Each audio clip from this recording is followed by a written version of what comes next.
Coucou. Je vous allume la lumière. Donc là, ça fait 2 soirs de suite, je laisse la porte ouverte. Parce qu'il fait quand même assez chaud et lourd. Bon, hier soir, ça allait encore à peu près, mais avant-hier, c'était quand même un petit peu horrible. Il y a eu une mini averse. Il faisait super chaud. Et puis, ouais, il a fait un bon 30 degrés avant-hier. Puis, le fond de l'air extrêmement humide. Hein. J'avais peur qu'il se chamaille encore. Mais bon, ça a été. Et niveau de la ponte, ça a été un œuf par jour. Il y a même eu une journée où 0 œuf. Donc, ouais, bon. Pas vraiment de surprise, hein. Ça confirme que les femelles sont plus dans la fleur de l'âge. Même pas 1 an, hein. Hein, les bijoux? Moi, vous avez pas eu un réveil brutal? Hein? Et oui, mais c'était la lumière du jour, tranquille. Elle me fait rire. Elle a juste son œil qui passe dans la petite cabane verte. Tu me surveilles? Bah oui, tu me surveilles. Hein? Alors, on a pas mal de petites choses à voir. Hop, on va déjà sortir tout le monde. Et je voulais parler des granulés vermistop. Alors, c'est des granulés vermifuges entre guillemets parce qu'il n'y a pas de molécules chimiques actives. Hein. Disons que c'est plus de la prévention pour aider un petit peu. Je vais parler de ça vite fait. Alors, c'est vraiment... Ça, c'est vraiment un truc, un produit d'appoint parce que c'est rempli de sucre. Hein. C'est juste pour avoir un petit coup de boost. On va déjà... donner les graines à tout le monde et puis faire les sorties. Là, ça faisait un petit moment que dans leurs graines fermentées, ils n'avaient plus d'orge. Et là, j'ai racheté un mélange du commerce où il y a de l'orge. Hein. Moi, je rappelle, l'orge, c'est tout ce qui est pointu comme ça. Donc, ça, je le donne qu'en graines fermentées. Pour pas que ça se pique dans le jabot. On a déjà assez de problèmes comme ça. Hein. L'orge, s'il y en a trop pour les poules, ça peut inhiber la ponte. Et c'est vraiment l'avoine pour les poulets en croissance où c'est pas terrible. Ça va les loulous. Alors les loulous qui sont en traitement vermifuge, non pas seulement avec les granulés vermifuges, mais carrément avec du flux vermal. C'est pour ça là j'essaie de mettre plutôt dans la gamelle. Hein. Leurs graines, si ça peut leur éviter de remanger des crottes en même temps qu'ils mangent les graines là. Et puis flubendazole. La molécule active qu'il y a dedans, ça n'a pas de conséquences pour les œufs ou pour la viande, donc ça posera pas de problème. Vous voyez, je rajoute du grit là. Du grit et des coquilles. Le grit, c'est du grit pour pigeons, hein. Du grit rouge. Moi, j'ai remarqué que ça leur plaisait bien. Et je crois que c'est parfumé à l'anis. C'est pour faciliter la digestion. Parce que mes tout premiers poulets que je faisais, les 2 premiers lots de poulets, quand je commençais au début, ils aimaient pas le grit. Dans leur mangeoire de grit, c'était toujours renversé, ils renversaient la mangeoire, c'était gaspillé. Et dans la mangeoire, quand j'en mélangeais un peu avec les graines, c'était trié, c'était gâché. Mais eux, par contre, comme j'avais remarqué que le gésier me semblait sur certains individus que j'avais vidé la fois dernière, les roux là, gésier, on aurait dit qu'il était excessivement musclé à un endroit, ça faisait comme une hernie, je sais pas, je dis, oh, il manque peut-être de petits graviers pour leur digestion. Et je vois que tout est ratruché. Tous les soirs, là, dans la mangeoire, le grit, le granulé, tout, il reste plus rien. Donc c'est qu'ils en ont besoin, ça leur plaît. Bon, on ferme vite fait, on y revient après. Allez les louloutes. Hop. On va voir si la grosse Sussex, pas celle-ci bien sûr, mais l'autre, voilà. Bon, ça va un peu mieux depuis hier. C'est pas encore la folie, hein, mais... c'était elle, hein, qui m'avait déjà fait un coup de mou. Bon là, qu'est-ce qu'elle va faire? Elle va manger, j'espère. Elle m'a refait un coup de mou. Et c'était d'un seul coup. Et en 2 jours, elle avait la crête tombante, violette. Moi je dis c'est pas possible. Alors j'avais donné une seringue, ne sachant pas trop d'où venait le problème. J'avais mis un peu de flux vermal dedans, des vitamines, de l'œuf. J'ai donné une seringue. Alors elle, c'est une catastrophe hein, pour lui faire prendre des seringues. C'est, je vous dis, une fois au tout début, quand je l'avais prise dans mes bras pour mettre du produit pour la gale des pattes, elle s'était carrément évanouie. Hein. Tellement ça la met en stress de la prendre comme ça. Et puis bon, je sais pas si c'est ça qui a aidé. Après, ça a été un petit peu mieux. Pas de jabot bouché le matin. Jabot plutôt vide le soir parce qu'elle mangeait pas beaucoup la journée. Ah bah remarquez, elle a chassé Chippy. Je crois. Oui, bah oui, oui. Ah, elle a refait preuve de caractère. Donc, voilà, elle m'avait refait un coup de mou, donc...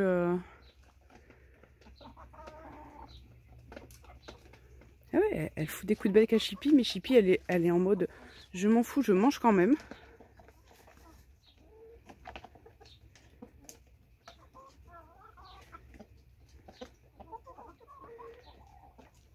Bon, ça me fait plaisir de la revoir manger parce que en milieu de semaine, il y a eu 2 jours. Ça l'intéressait même pas de manger, ni de boire, ni rien. L'amaigrissement, ça va, hein, quand je l'ai pris pour faire prendre une seringue, parce que des fois, ça va très vite. Il n'y a pas trop eu de soucis. C'est là d'un seul coup. C'est-à-dire que ce n'était pas un problème qui traînait hein, depuis longtemps. C'est là d'un seul coup. Alors, est-ce que ce serait le changement de température? Qu'on a eu très chaud d'un coup, puis qu'elle supporte mal. Alors, je sais qu'elle et sa copine, de grosses Sussex. Chippy aussi, d'ailleurs. Hein, Chippy, je rappelle, c'est elle. Dès qu'il fait chaud, tout de suite, ils ont les ailes écartées. Ils ne supportent pas très très bien. Est-ce que c'est ça? Donc, je me suis dit, c'est bon, hein, les hécatombes en ce moment... Ça va ma nounoute? Oh mon bébé, oh, tu es si jolie. Oh, tu es belle. Ça sera intéressant à voir quand les 3 poulettes que je garde, donc la counue noire, la counue rousse et puis la rousse qui est un peu mouchetée, mais pas counue. Ça sera les plus basses de la hiérarchie parce que pour l'instant c'est nounoute. Et elle se fait un petit peu embêter. Quand je donne de la salade, j'essaie de dispatcher un petit peu. Elles en ont quasiment tous les jours, hein. Même en ce moment là tous les jours parce que au pire moi j'ai de la salade qui monte en graines hein, que je leur donne. Mes parents je sais pas comment ils font, enfin mon père il a 3 tonnes de salade, ils en ont plein. Oh manger une prune. 3 tonnes de salade, alors ils en ont tous les jours à défaut d'herbe et au moins avec la salade j'ai jamais eu de problème de jabot bouché. Ah ça y est, Chérie va cocher nounoute peut-être. Nounoute qui voulait manger sa prune tranquillement. Mais laisse-moi manger ma prune. Ah bah non, je te la pique. Allez hop. Oh, et il est vache. Hein. Il est vache avec elle parce que à chaque fois, quand je leur donne des pâtés, comme là je donnais des pâtés vermifuges, les poules elles se jetaient sur la pâtée. Et du coup, Chérie il voulait plus en manger. Et là il vient lui piquer sa prune. Je sais pas s'il aurait osé faire ça avec d'autres poules. Paillette, il y a des débuts de picots de plumes qui repoussent. Vous voyez, mais Bella, on n'y est pas encore. Hein. Ça rame, ça rame. Ah, ma glouglou d'amour. Oh, mon bijou. Ma plus grosse tête de tournesol. Vous saviez, la fois dernière, ça avait fait un peu de moisi blanc. Donc j'avais coupé la partie moisie en prenant une marge. Et je l'avais mis dans la cabane, là. Cabane à poissons, bon, c'est tout. Et donc ça faisait du moisi blanc, comme je vous avais montré le matin. Et en fin d'après-midi, c'était devenu noir. Donc c'était bien du botrytis. Ça, j'en avais déjà parlé il y a un petit moment. J'avais peur de ça avec les 10 jours de pluie sans discontinuer qu'on avait eu. Et il y a eu du botrytis. Donc ça, j'avais déjà eu. Hein, c'était en 2021 hein, sur des têtes de tournesol en fin de saison. Donc voilà. Et puis en fait, le lendemain, je vois dans la cabane plein de petits insectes qui grouillaient là-dedans. Donc je me suis dit, pour pas que ça contamine d'autres têtes de tournesol, et puis de toute façon ils vont bouffer les graines, je ne sais pas, je leur avais mis cette tête-là ici. Donc à part quelques graines qui restent, parce que mesdames sont feignantes de tout manger. Hein? Ben oui, vous êtes feignantes un peu là. Ouais, tu parles, tu les prends, puis tu les fais tomber. Ben, du coup, je leur ai donné la tête de tournesol là, avant que ce soit gaspillé, même si elles étaient pas, les graines n'étaient pas encore bien sèches. Alors ça va mieux ma biche? Dis. Les granulés Vermistop. Donc j'ai refait des imprimés écran. Alors l'écriture de l'étiquette n'est pas toujours bien au top, mais dans les ingrédients principaux, blé, son de blé, gluten, fibre de blé, maïs, aliment, tourteau d'extraction de colza, aliment de tourteau d'extraction de tournesol décortiqué, carbonate de calcium, aliment de tourteau d'extraction de soja, produit à partir de soja génétiquement modifié. Ça, dès que ça vient pas de France, le soja. Huile de maïs, chlorure de sodium. Bon, les ingrédients principaux. Et après, les vitamines. Alors, je ne sais pas si c'est vraiment ces ingrédients-là qui contiennent les vitamines de manière générale ou eux qui font des ajouts. Mais par rapport à tout ce qui est en vitamines ou oligo-éléments, c'est peut-être eux qui rajoutent, je ne sais pas. Donc, il y a vitamine A, vitamine D3, vitamine E, vitamine B, vitamine B2, chlorure de choline. Évitez d'utiliser en même temps que de l'eau d'abreuvement dans laquelle du chlorure de choline est ajouté, parce que là, il y en a déjà.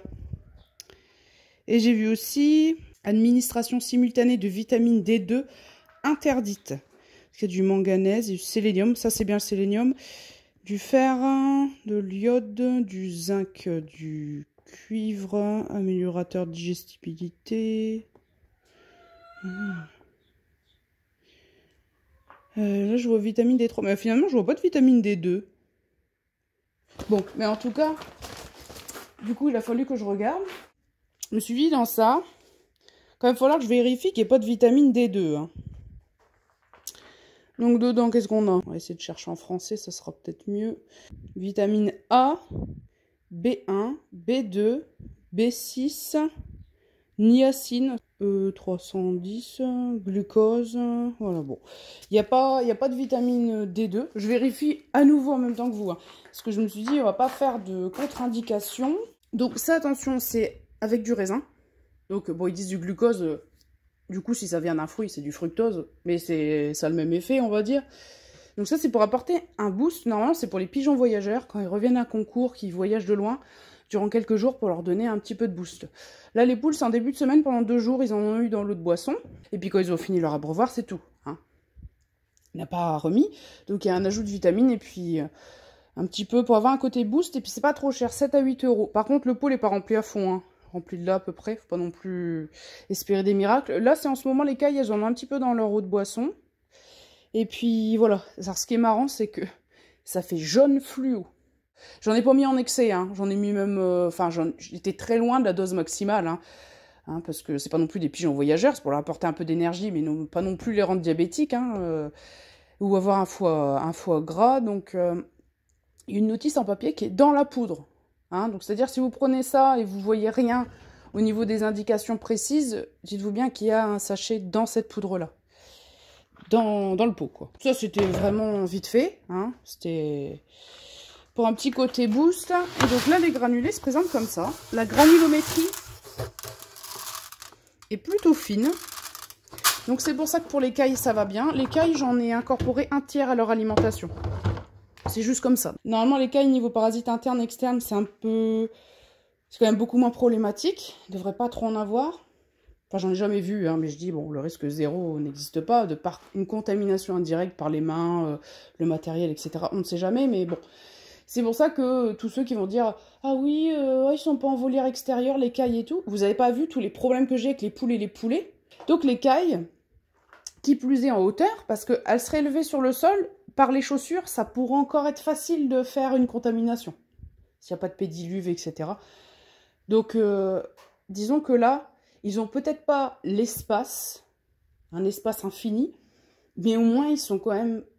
beaucoup moins exposés aux agents pathogènes en tout genre. Et en plus, l'humidité, le froid et tout l'hiver, ça c'est un gros problème. Hein.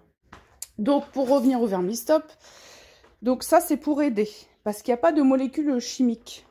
Avant il y avait du flubendazole, le même que dans le fluvermal, et c'était que sur ordonnance vétérinaire. Vous allez me dire, c'est un peu bizarre, sachant que le fluvermal on peut l'avoir sans ordonnance, mais il y a d'autres produits vermifuges, alors je sais plus les noms, j'avais déjà fait une vidéo dessus, hein, je vous invite à revenir hein, sur les produits vermifuges et les molécules différentes qui existent. Il y a des produits aussi vermifuges à base de flubendazole qui, eux, sont sur ordonnance, alors que le fluvermal ne l'est pas. Il y a des moments où il ne faut pas chercher à comprendre. J'ai trouvé ça sur des vieux forums du début des années 2000. Avant, il y avait du flubendazole dedans et c'était que sur ordonnance vétérinaire. Là, comme c'est que du naturel, c'est que à base de plantes, je veux dire, il n'y a pas de molécules chimiques. C'est plus du préventif. Ils recommandent de faire ça toutes les 6 semaines. Vous ne donnez que ça. Pas de... rien d'autre. Enfin, rien d'autre.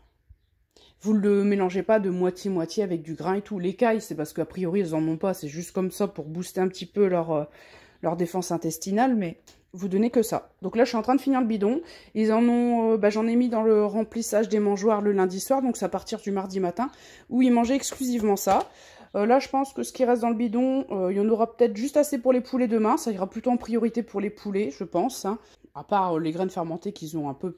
La salade, la verdure, il n'y a pas de souci. Hein, c'est juste qu'il ne faut pas diluer les granulés. Après, comme ça se substitue pas à un traitement de vraiment de fond chimique, surtout si on sait, si on a vu des vers, là ils ont depuis mercredi les poulets, depuis mercredi soir une pâtée vermifuge et je vais vous en parler un peu plus en détail et je la poursuis jusque lundi. Avant d'aller faire les poulets, on va quand même regarder où est-ce qu'on en est niveau poux. Oh, j'en vois quand même qui se baladent sur les parois et tout. Il n'y a plus de grosses nichées comme au premier jour, mais bon, hier il y avait un petit amas ici. Et là il y en a des nouveaux qui se baladent. On va mettre du produit. Ah, ce qui me saoule, c'est que j'aimerais bien que le produit, même quand il est sec, fonctionne toujours. Là ça va fonctionner sur... tu te pousses, Susu? J'ai pas envie de t'asperger de produit, merci. Le problème c'est que ça va agir sur pulvérisation directe, mais quand le produit sèche, non.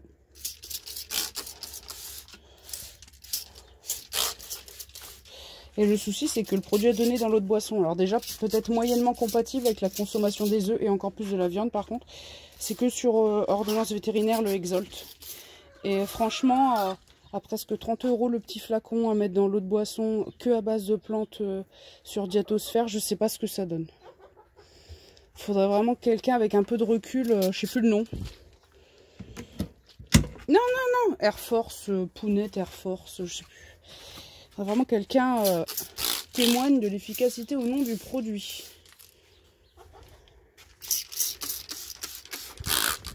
Alors, je suis bien contente. Quelqu'un a pu me répondre. Alors, ils sont mortes hein, à cause du produit. Hein. Mon produit, il ne tue pas que les poux. Mais quelqu'un a su me dire que ça, c'était des nymphes de coccinelle. Je ne savais pas du tout à quoi ça pouvait ressembler. Et ça semble correspondre. On dirait une grosse tique hein, quand même. Hein. Mais bon. Et ça semble correspondre sur les images internet. Donc je suis contente, j'ai pu apprendre quelque chose. Et je me doutais bien, je dis... J'étais à peu près sûre d'instinct que ça avait dû attirer, donc les poux rouges avaient attiré un prédateur naturel. Et c'est les nymphes, hein, de toute façon, cette forme-là, donc, moi je sais pas à quoi ça ressemblait, mais je savais en théorie de nom, c'est les nymphes de coccinelle qui mangent le plus de pucerons. Et donc je pense a priori de poux rouges. J'en avais retrouvé un autre endroit aussi, je sais plus. Et voilà. Ouais, donc comme la litière est traitée avec du produit, je ne le mets pas au potager. Puis bah, après le produit, quand il est sec, ça n'a pas l'air de faire grand-chose.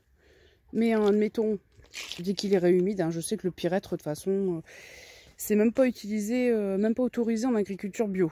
Alors vous allez me dire, le sulfate de cuivre, il est bien autorisé, pourtant c'est du vrai poison, mais enfin. Le problème, c'est que ça ne tuera pas que les poux rouges, donc je mets pas la litière au jardin. Puis je vais essayer d'éviter d'étendre la zone de contamination aussi des poux. Mais voilà, sur le long terme, je sais pas trop. On verra bien. Donc c'est pareil, je vous dis, les produits dans l'eau de boisson en base de plantes, faut vraiment être sûr de l'efficacité. Et je crois que c'est contre les poux. J'ai vu qu'il y avait des extraits de clous de girofle. Ouais, parce que je crois que c'est quand j'avais fait des recherches sur le Air Force machin là. Ça c'était contre les poux rouges. Il y avait des extraits de clous de girofle. Ce que je dis, je l'ai vu quelque part. Hein. C'est soit contre les vers, soit contre les poux, mais je crois que c'est contre les poux. Et puis du coup, comme les poulets, ils ont tous, de toute façon, ils ont à peu près tous les agents pathogènes possibles. Les poulets, même si j'ai pas trop constaté dans le poulailler, j'ai vu quelques poux rouges non gorgés de sang, donc ils étaient gris, se balader sous leur mangeoire une fois. Donc je sais qu'il y a quand même des poux qui se baladent. C'est pour ça que dans leur pâté, j'ai fait une infusion avec des clous de girofle, du thym. Et alors la sauge, je coupe un petit bout, ça c'est plutôt pour le côté antiseptique. Mais la sauge, je me demande s'il faudrait pas faire chauffer un petit coup les feuilles très fort. Parce que là je fais une infusion dans une eau à 70 degrés. Avec ma bouilloire, je peux choisir les degrés. Et donc je fais infuser pas trop fort. Hein. Le stade, comment dire, dès que vous êtes au-delà du stade d'ébullition, 90 degrés et plus, vous allez tuer vos principes actifs utiles. Pas faire chauffer trop fort. Mais la sauge, en fait, les feuilles sont imperméables. C'est pour ça que je les coupe en morceaux. Mais c'est pas évident de faire infuser des feuilles de sauge. Mais je dis bon, au cas où, j'en rajoute. Donc clou de girofle pour le côté contre les poux, me semble-t-il. Le thym, bon le thym, parce qu'il y a toujours tout un tas de vertus en tout genre. Et donc la semoule, je la fais gonfler avec Attendez, je vais vous le mettre là en attendant. La semoule a fait gonfler avec l'infusion. Bien sûr, je mets pas les morceaux de clou de girofle dedans. Hein. Après, je rajoute de l'œuf, de l'ail, des graines de moutarde. Alors, je vais vous expliquer pourquoi. Et puis le fluvermal. Alors, fluvermal, il me restait un fond de fiole de sirop et 4 cachets. Donc, les cachets se diluent très bien dans l'eau. Ils se désintègrent très vite. Il faut bien touiller.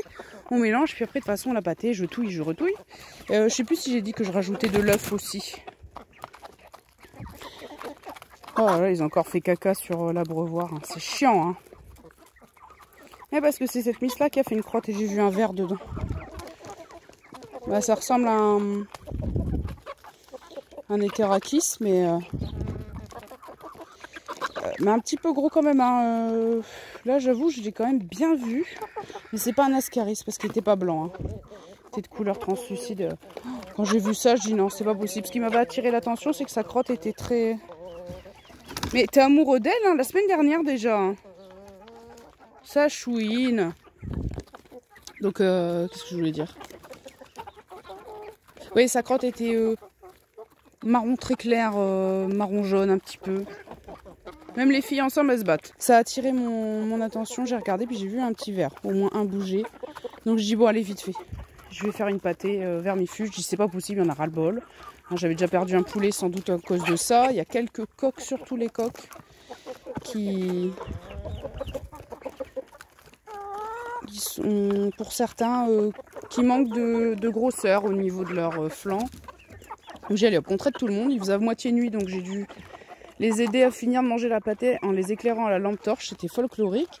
Et puis après, en sachant ça, tous les autres soirs, je m'y prenais un peu plus en avance pour leur faire leur pâtée. Et donc ça sera jusqu'à lundi. Donc du coup, maintenant, ils le savent. Ça va être quand je vais arrêter de faire la pâtée, où là, ils vont faire un peu, ils vont tirer un peu la tête. Bah, sinon, pour bien faire, il faudrait que je maintienne ça. Alors, il y aura peut-être plus de fluvermal, mais quand je continue à faire des infusions dans de la semoule, ça peut les aider. Je sais pas. Après, bon, bah, c'est toujours du boulot, hein, surtout qu'il fait nuit de plus en plus tôt. Donc, c'est pas évident de finir de préparer la pâtée à temps et puis leur donner, machin, mais bon. Bon, je vais vous le mettre... Donc là, vous voyez, hein, il n'y a que des granulés, puis un peu de grès. Je vais vous le mettre dans la cabane. La cabane qui est très sale, hein, comme toujours en fin de semaine. Vous voyez le petit qui a les pattes tordues, mais qui s'en est quand même bien tiré. Des fois, il se bagarre avec d'autres coqs de son âge. Ils sont à peu près de la même taille, les petits. Mais les plus gros, non, ça va. Ils embêtent pas les plus jeunes. C'est les coqs toujours du même âge, les poules du même âge à peu près, qui jouent à la bagarre. Celui que j'avais montré, je crois que c'était la semaine dernière, ou non, la semaine d'avant encore. Qui ressemble à Luna, bah, c'est un coq. Ah bah c'est lui. Vous avez vu la queue, là, toutes les plumes qui poussent. Mais il a la même tête que Luna. Ouais. Puis ça, je me demande si c'est pas une petite de Nimbus ou de canette. Vraiment minuscule. Et puis avec la couleur de chéri, hein, je me demande. Ouais. Ah, ça tiendrait qu'à moi, ça me dérangerait pas de garder tous des poules de petite taille. Ah, le défaut, c'est que pour faire des poulets de chair, c'est pas terrible. Pour les œufs, bon, si c'était que des œufs pour moi, ça irait, mais bon, les gens sont pas trop les intéressés des mini-œufs. Hein.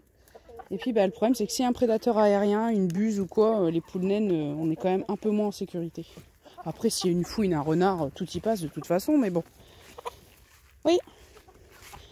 Bon, je sais pas d'où il vient ce bâton-là. Ah, d'accord. C'est un bâton de maintien du pommier. Donc, je le remettrai en place. Je vois qu'il y a une branche qui est en détresse, mais là, il n'y a pas beaucoup de pommes, donc ça va. Bah oui, vous me suivez? Il commence à se décoincer. Hein. Il est temps. Alors, j'avais oublié de dire pourquoi des graines de moutarde. Alors, attention, c'est vis-à-vis des vers de terre et des taupins. Il y a une substance dans la moutarde qui est irritant pour les vers. Mais j'ai pas dit les vers intestinaux. Je me dis, ça coûte rien d'essayer d'en mettre, hein, puisque de toute façon, j'en achète pour en mettre dans les pots de cornichons. Donc c'est pour ça que je rajoute des graines de moutarde. Au pire, ça fait rien. Au mieux, ça fait peut-être une gênance pour les vers intestinaux. Mais comme je vous dis, hein, comme ça coûtait pas grand-chose de tester, donc j'en mets un peu. Ici, j'avais déjà 2 belles courgettes pour les graines. Celle-ci, on peut encore la manger. Et il y en a une 3e, là on peut plus la manger non plus. C'est celle-ci que je garde pour les graines parce que c'est des coups tords déjà les plus jolies, elles sont là. Et en plus elles n'ont pas trop le coup tordu. Je me doutais que graines bokeh, elles ressembleraient plus à des coups tords classiques.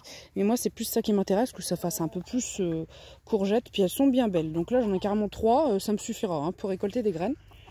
Ensuite les têtes de tournesol. Donc là vous voyez, c'est la fameuse grosse graine. D'ailleurs les fourmis continuent hein, à circuler ici. Et il y a encore des tournesols, c'était le multiflora celui-là. Il y a une tête ici, une tête là, 2 têtes que j'ai calées. Là je l'ai coincé la tige. Il y en a 2. Et après voilà, j'ai ensaché les têtes. Sauf que j'ai perdu ma 2e boîte de colandes et qu'il y a quelques têtes qui ne sont pas ensachées. Bon, les plus grosses, elles le sont. Et puis espérons que il n'y ait pas d'insectes qui continuent à me ravager le grain. C'est pas garanti, hein, parce que je vous dis, elles peuvent, je pense qu'ils peuvent quand même passer en dessous. Et je sais pas, avec le temps orageux qu'il y a en fin de semaine prochaine, normalement pour les récolter, il faut vraiment que l'arrière ça soit beaucoup plus sec que ça. Mais j'ai vraiment peur avec la moisissure et le botrytis. Hein. Ouais. On verra bien. Là, je pense que un bon coup d'eau pour les endives, ça serait bien. Donc celles qui étaient déjà plutôt belles à la base, ça va. Mais c'est toutes les petites pousses qui ont poussé après, ça serait bien de les encourager. Après tout ce qui est poivron, aubergine que j'avais mis ici, ça donne pas grand chose. Bon après je les avais plantés un peu à l'arrache comme ça. Hein. J'ai pas non plus fait des efforts surhumains. Puis vous voyez derrière le grillage, mon père il a scalpé parce que ça l'a énervé de voir des orties puis des arbres à pain qui étaient en train de rentrer de mon côté. Alors oignons, échalotes. Le souci c'est que j'avais eu la mineuse de l'échalote, alors ça je le savais, donc ma récolte d'échalotes franchement c'est assez réduit, donc voilà, oignons, et l'an prochain il faut que je trouve un autre endroit, parce que là avoir mis plusieurs fois de suite oignons, échalotes, enfin échalotes surtout au même coin, c'est pas forcément la meilleure idée pour les parasites. Ensuite mes choux qui étaient affreux dans leur barquette, j'en ai replanté, il y en a déjà qui survivront pas. Il y en a quelques-uns, par exemple celui-là qui refont du vert, celui-là, bon, c'est vraiment pour leur donner une chance. Hein. Parce que dans leur barquette, les pauvres, on verra bien, hein, de toute façon. J'avais rien ici, ça me coûtait pas grand-chose de les mettre. Enfin, un trou, je les ai mis, puis c'est bien. Alors, les cornichons du Mexique. Alors, sur le site Cocopelli, vous les trouverez plutôt sous l'appellation concombre du Mexique. Alors, il y en a un peu partout, hein, puis des petits qui poussent aussi, un peu de l'autre côté. J'attends qu'ils grossissent encore un petit peu. J'ai fait déjà beaucoup de cornichons classiques. Et comme j'avais tendance à les ramasser, ils étaient trop gros. Souvent je fais des lamelles ou des rondelles où j'enlève les pépins quand les pépins sont gros. Et puis bah ça me change pas ma recette sinon. Et puis j'attends pour ceux du Mexique maintenant. Tomates cerises ici ça continue, près de la cuve à eau aussi. Bah, ces 2 pieds de courgettes là, ils auront rien donné, que des fleurs mâles et une fleur femelle, mais de toute façon les pollinisateurs, bof. Donc bon, physalis, je suis content de la croissance, ça continue, il faut que ça produise hein, avant que l'automne arrive. Cornu, ça rougit enfin. Rose de Berne, c'est pas fameux. Hein. La petite bouture de l'autre côté, je suis sûre qu'elle va arriver à maturation avant. Donc ça c'est les pyrrhoses, donc là elles ont un peu éclaté, il y en a là. De toute façon celle-ci là, elle est même pas mangeable. Et hop, amusez-vous avec si vous voulez. Bon maïs, tout va bien. Févrole, ça va être bon à ramasser et j'ai vu que ça commence à s'ouvrir tout seul. Donc là j'y touche pas pour pas que ça tombe, mais là faut qu'on récolte. Pommes de terre. Les fans qui commencent à avoir le mildiou, ça a été coupé la semaine dernière. Et là ça y est, le mildiou ça commence à envahir tout le reste. Donc là tout ce qu'on a enlevé c'est les blanches. Ici c'est des pommes de terre à chair ferme. Donc je saurai jamais le nom mais tant pis. Et puis là c'est les binches là-bas. Puis finalement j'ai vu que les blanches et les binches ils faisaient aussi des graines. Donc il y a quelques fleurs qui sont pas stériles et qui donnent des graines. Mais comme c'était un peu taché, dans le doute, j'ai récolté vraiment ici que deux boules de graines de cette variété à chair ferme qui n'avait pas l'air attaquée par aucune maladie, par précaution. Idéalement, il faudrait récolter pour faire la place pour les semis d'hiver. Donc si c'est pas ce week-end-là, ça serait bien le week-end prochain. Regardez, même là, avec... bon là, la terre commence un peu à être à nu, mais même avec du paillage, tout ce qui pousse ici, mais même là quand c'est épais.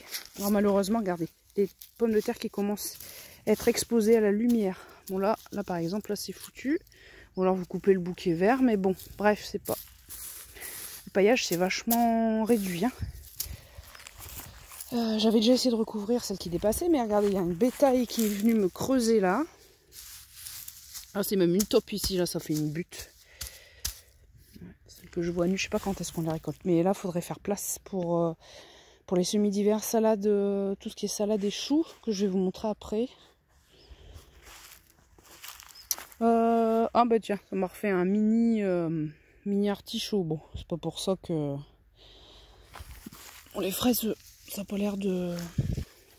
pas l'air d'avoir grand chose à signaler. C'est bien un miracle que les pieds aient survécu. L'aquilée, ça, faudra à terme que je m'en débarrasse. J'aimerais bien m'en être débarrassé pour l'année prochaine. Petite grenouille.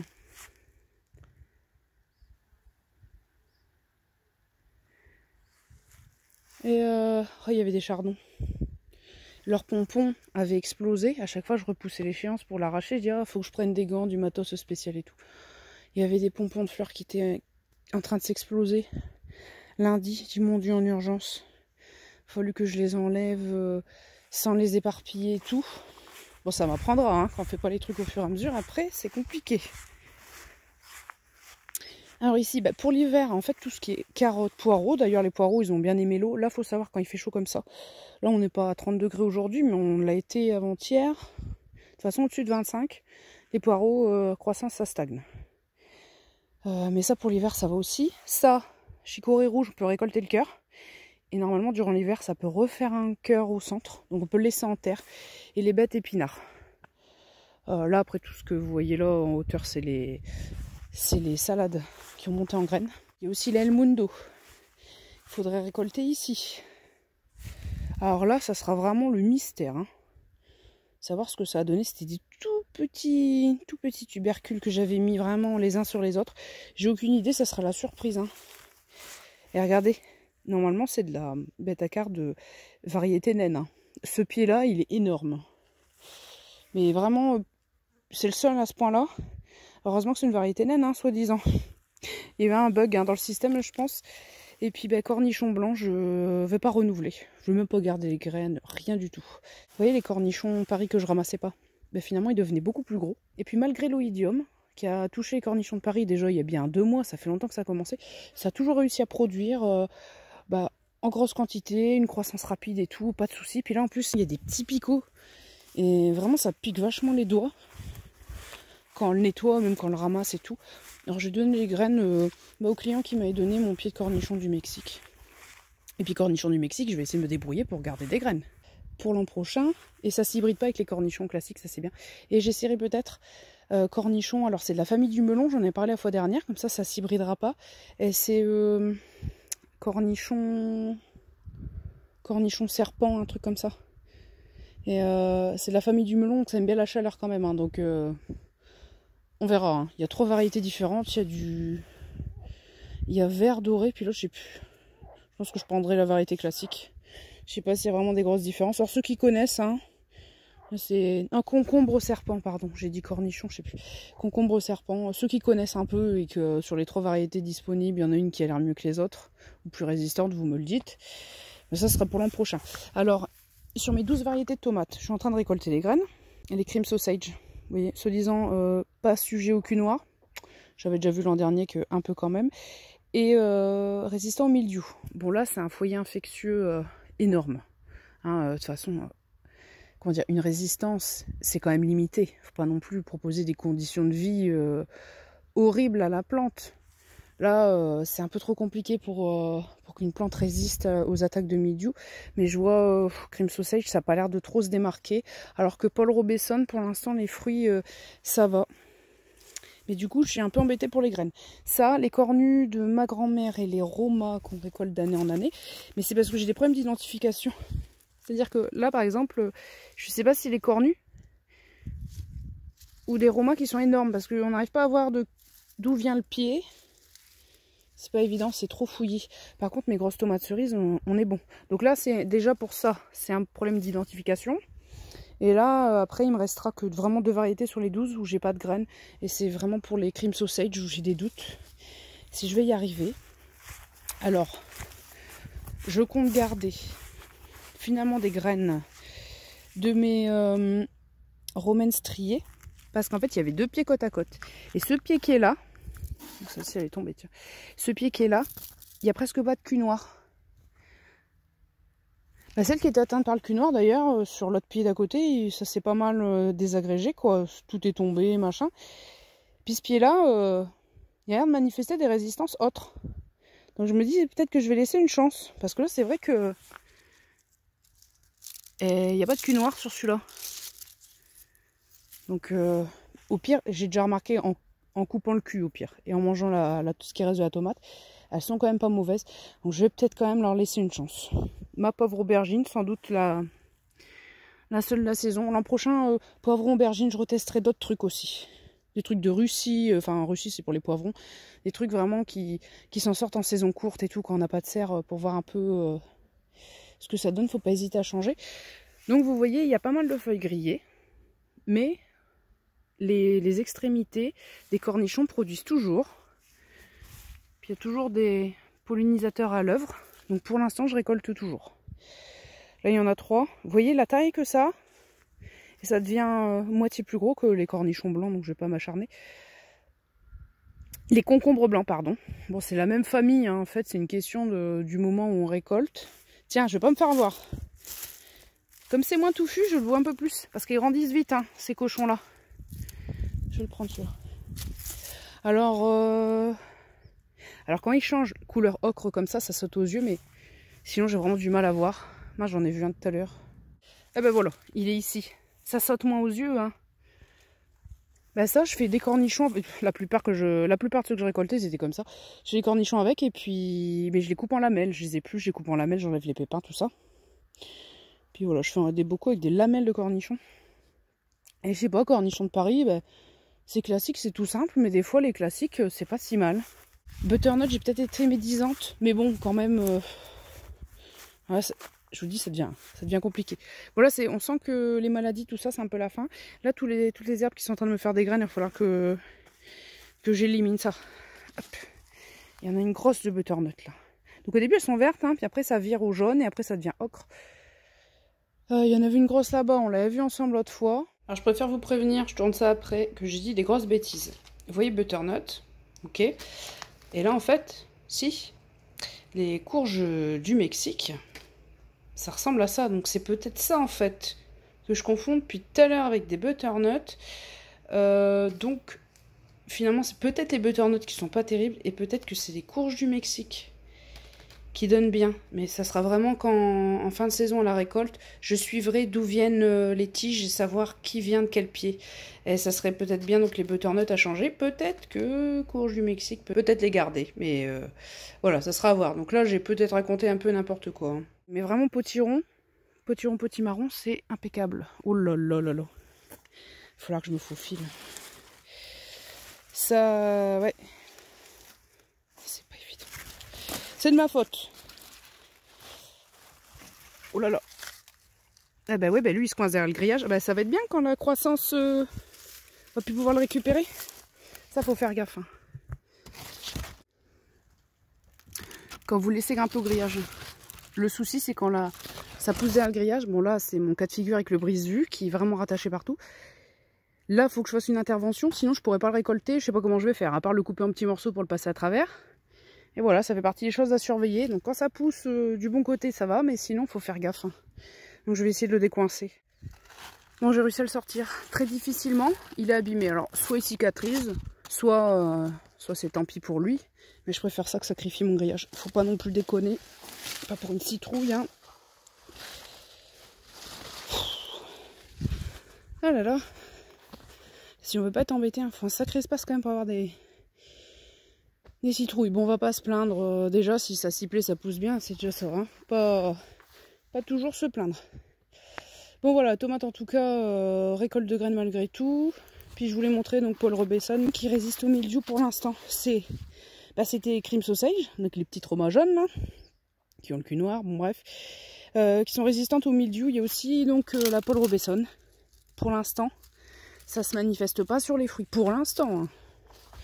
Alors que Tigerella bicolore, une variété d'Angleterre, c'est pas le même constat. Hein. Après, il y a des fruits, ça va encore. Mais bon, c'est plus mitigé. Là, on est vraiment dans le foyer du mildiou. Et ouais. Les jolies, là, qui sont pas atteintes par le mildiou. Ah, pas toutes, mais il y en a quand même un peu. Celle-ci, ouais. Celle-ci aussi. Ouais, même les vertes, hein, des fois. Hein. Ça, faut ramasser. Et ça, c'est du F1, pas rien en faire. Mais ça, en fait, c'est censé être les Roma, ça. Enfin, type Roma. Mais elles sont vachement rondes. Et les jaunes, là. Les jaunes, il y en a des belles. Hein. Pas de secret. Hein. Faut que les plants, faut que ce soit aéré et tout. Et qu'il y ait le soleil le plus tôt le matin, quand c'est possible. Et puis, je monte jamais poivron. Poivron. Donc ça, c'est le deuxième. Il y en a un autre là. L'autre côté. Qui est bien gros. Bon. J'aurais au moins eu ça, mais niveau taille, c'est pas trop... pas extrêmement développé, quoi. Après, il y a peut-être manqué un peu de lumière à cause des tomates. Bon, voilà. Donc, là, je crois que j'ai fait le tour. Parce que j'avais tourné les images ce matin, mais j'avais oublié de dire plein de trucs. Bon. Ça, c'est mes semis d'hiver, mais avec les graines que j'avais. Alors, je vais vous mettre sur trépied, déjà. De toute façon, c'est à l'ombre, hein. Les températures qu'ils nous disent, là, au soleil, hein, je vous dis pas. Hein. Ça cogne. Bon, au moins, le mildiou, il stagne. Hein. Enfin, il stagne, il arrête de se développer... au moins le temps où il fait très chaud, on va au moins se contenter, mais là, ça chauffe, j'ai hâte de rentrer. Il est un bon 14 h. Et là, on cuit littéralement. Alors là, il y a 9 petites routes. J'ai voulu faire ça propre, mais vous allez voir, à cause de la roquette qui pousse, c'est encore l'air mal barré, mes histoires. Donc, première route, hein, dans l'ordre, hein, de ce côté-là, vers la droite. Donc, radis noir, gros long d'hiver. Ensuite, laitue rouge, grenobloise. Donc ça, c'est vraiment toute l'année, on peut tester ça. Oignon blanc hâtif de Paris, donc ça j'ai jamais essayé. Oignon long rouge de Florence. J'avais pas essayé cette année, mais l'année dernière j'ai essayé 2 fois. J'ai jamais eu de germination et vous verrez. J'ai des trucs qui germent, je sais pas ce que c'est. On laissera faire. C'est soit poireau, mais moi je pense que c'est plutôt oignon ou échalote qui s'est ressemé. Je laisse faire. Hein. Écoutez, si la nature veut me donner quelque chose, même quand c'était pas prévu, on va pas l'en empêcher. Bon. Carotte alors. Uniquement parce que c'est une variété très longue, vous voyez, semis jusqu'au mois d'août. Très longue et très fine surtout. Hein, tout ce qui est variété de carottes plus classique, donc d'un certain volume, c'est pas la peine, hein, c'est trop tard. Donc ça, il disait que c'était encore possible. On verra, hein, qui ne tente rien. Donc laitue Val d'Or, ça je l'avais pris exprès chez les graines bokeh. Donc ça c'est une laitue d'hiver, normalement il n'y a pas de souci, la meilleure laitue d'hiver, soi-disant. Pour pied d'hiver, j'avais tenté l'an dernier, mais bon, pour X raisons, j'ai pas vu de résultat. Là, dans les sillons, je devrais quand même constater s'il y a germination ou pas. Épinard, énième tentative d'épinard. D'habitude, je m'y prends plutôt fin septembre. Là, plus d'un mois avant, on verra si ça donne un truc. Et poiré, bon, ça, j'ai pas trop d'inquiétude. J'en ai déjà dans le potager que je laisserai. On verra si ça passe l'hiver. Et voilà, j'ai tenté de ressemer tout ça. Donc, 9 variétés. Et vous voyez tout ce qui pousse là. Au début, j'étais un peu en panique parce que on a fait ça, on a mis tout ça au propre. Donc, on a récolté oignons et échalotes, on a enlevé tout. Il y a quand même des cochonneries qui repoussent à droite à gauche, mais j'ai vu ça, tout ça qui a germé vendredi. Donc, 5 jours après, je vois ça vendredi soir. Je dis, mon Dieu, par rapport à la forme des feuilles, j'ai compris que c'était la roquette qui repoussait.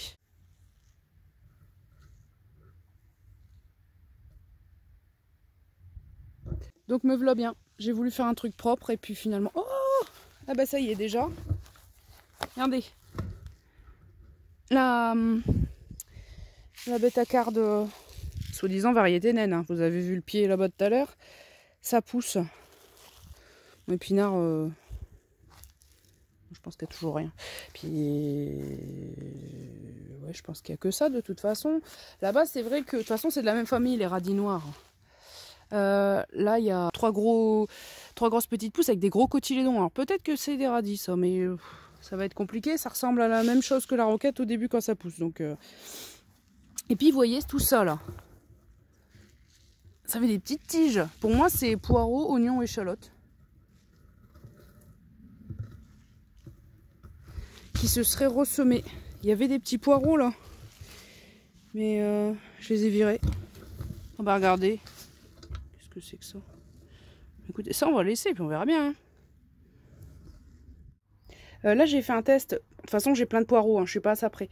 En les raccourcissant, voir si ça les incite à Je sais pas si ça a une influence pour que ça pousse un peu plus, parce qu'ils avaient un peu filé hein, la dizaine de jours où ils sont restés en intérieur, forcément ils ont un petit peu filé. Mais bon, c'est du terreau vraiment nul, donc faut pas trop espérer. Puis là de toute façon, vu qu'il fait plus de 25 degrés, niveau croissance ça va pas être terrible, mais bon. Là c'est un test, hein. De toute façon j'attends pas après pour avoir des poireaux cet hiver, heureusement. Et là ça c'est des monstrueux de 40 ans. Je rappelle au potager j'ai des monstrueux de 40 ans et des bleus de Solèze. Alors pour la commande reçue. Vous voyez en ce moment pour toute commande passée, donc l'an dernier, je crois que c'était l'an dernier, c'était via, non, ou c'était il y a 2 ans. Ouais, c'était peut-être il y a 2 ans. C'était donc c'était via il y a 2 ans, l'année dernière je ne sais plus. Et là c'est le cresson de para. Donc de toute façon c'est pas pour maintenant, c'est mars, avril, mai, donc je verrai si j'en mets dans le parterre aromatique. Bon voilà, donc si vous passez une commande en ce moment, vous aurez ça en cadeau.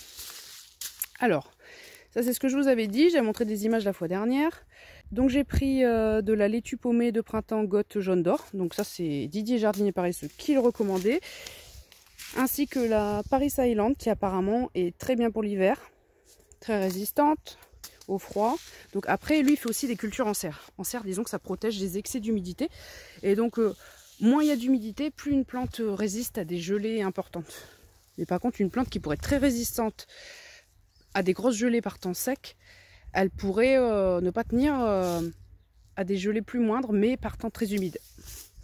Parce qu'en fait, si l'eau s'infiltre dans les feuilles, donc tout ce qui est chou, c'est un peu moins risqué, mais salade, c'est un peu plus compliqué. J'ai plein de mouches qui me... C'est pas vrai, hein.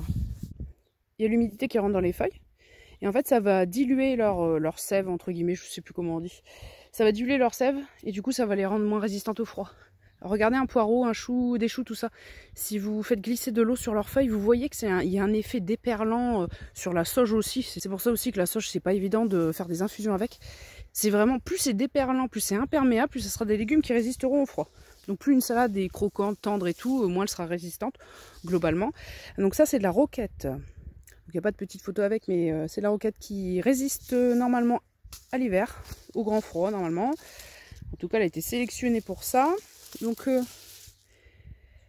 alors tout ce qui est Goth jaune d'or et puis Paris Island, c'est sûr. Ça, c'est peut-être un peu moins sûr, mais feuille de chêne blonde. J'ai hésité entre la blonde et la rouge. Je me suis dit, je sais pas, d'instinct, la rouge, elle résiste peut-être mieux, mais j'ai voulu prendre la blonde. Bon. Chou-cabu vert de printemps, donc cœur de bœuf des vertus, ça résiste l'hiver. Mais par exemple, ça peut avoir, comment dire, c'est pas dit que je puisse en manger durant l'hiver. Hein. Peut-être que ça sera pas avant le printemps, hein, mais bon, enfin le printemps. Du moins février-mars peut-être. Qui ne sème rien à rien de toute façon. La chicorée frisée. Donc bon, ça, l'hiver, il n'y a pas de souci normalement. Hein. Chou-cabu, bacalan de Limoges. Donc là, il n'y a pas de petite photo, mais ça fait une grosse pomme ronde. Et ça se mange bien cru. Avec une vinaigrette, donc c'est bien. Chou rutabaga, par contre, là, je suis moins sur mon coup. C'est surtout pour ça. Donc, ouais, là, ils disent normalement fin juin maximum. Donc on verra. Hein. Et c'est pas vrai. Pourquoi il y a autant de mouches? Des petites mouches. Donc ça, je suis un peu moins sûre. Hein. Mais bon, faut que je tente. L'an dernier, j'en avais... Non, il y a 2 ans, j'en avais tenté, mais j'avais fait ça un peu n'importe comment. Là, j'aurais peut-être quelque chose. Et puis sinon, il faudra que je retente un semis mai, juin, juillet. Mais c'est compliqué parce que maintenant, quand on attend de semer en mai, le problème, c'est qu'il n'y a plus d'eau, c'est sec et puis pas évident. Alors, donc ça, j'avais dit, donc jardiner sans se fatiguer. Donc si vous vous attendez à avoir tout un tas d'images, vous n'en aurez pas, mais sauf au début. Donc voilà. Hop là. Donc Didier Potager du Paresseux. Et puis là, c'est la dame qui faisait sa culture sur foin. Attendez que je dise pas de bêtises. Bah, elle s'est fait vraiment connaître dans les années 50. Elle est morte en 1980, puis en fait elle a cultivé sur foin jusque peu de temps avant sa mort. Donc c'était pour elle un moyen, comme elle n'a plus les capacités physiques de biner, enlever les herbes, labourer et tout ça, elle a quand même pu faire du potager jusque tard grâce à cette technique. Et puis un beau petit marque-page. Et le 2e livre. Et le 2e livre sur les 3 que Didier Potager du Paresseux avait écrit. Là, il y a quelques photos, des images pour illustrer un peu tout ça. Et apparemment, ce serait le plus complet si vous voulez, si vous savez rien, en gros, de tout ça, puis que vous avez envie d'en apprendre le plus possible. Ce serait ce 2e livre qu'il a écrit, qui serait le le plus recommandé. Son troisième livre, il se focalise beaucoup sur le changement climatique. Et il y a beaucoup de choses à apprendre et j'ai opté pour l'instant en tout cas plutôt pour les vidéos qu'il avait faites. Il y a à peu près 8h30 de vidéos à ce sujet. Et on en apprend beaucoup, comme par exemple, on pense qu'il pleut de moins en moins. Mais en fait c'est faux, il pleuvrait même un tout petit peu plus qu'avant sur comment dire, tout le siècle, le dernier siècle qui s'est passé. Mais après le rayonnement solaire a augmenté, le taux d'humidité dans l'air est généralement beaucoup plus bas qu'avant l'été. Donc en fait les plantes transpirent beaucoup plus et ont beaucoup plus de besoin en eau. Alors là j'essaie vraiment de vous résumer, mais en gros il y a des choses qu'on apprend. Comme par exemple on a vraiment l'impression qu'il pleut moins qu'avant, en moyenne, alors que ce serait faux. Et il faudrait... Voilà, il faut beaucoup de temps pour expliquer tout ça, mais je me suis plutôt focalisée sur ces vidéos à ce sujet. Et puis peut-être qu'un jour je prendrai aussi son troisième livre qui en parle. Et voilà, comme j'hésitais, il fallait que j'en choisisse un sur 3, j'ai opté pour le deuxième. Donc dès que... Je sais pas quand est-ce que j'aurai vraiment le temps de me mettre vraiment à la lecture, mais dès que je verrai des choses, des passages intéressants, je vous le ferai partager.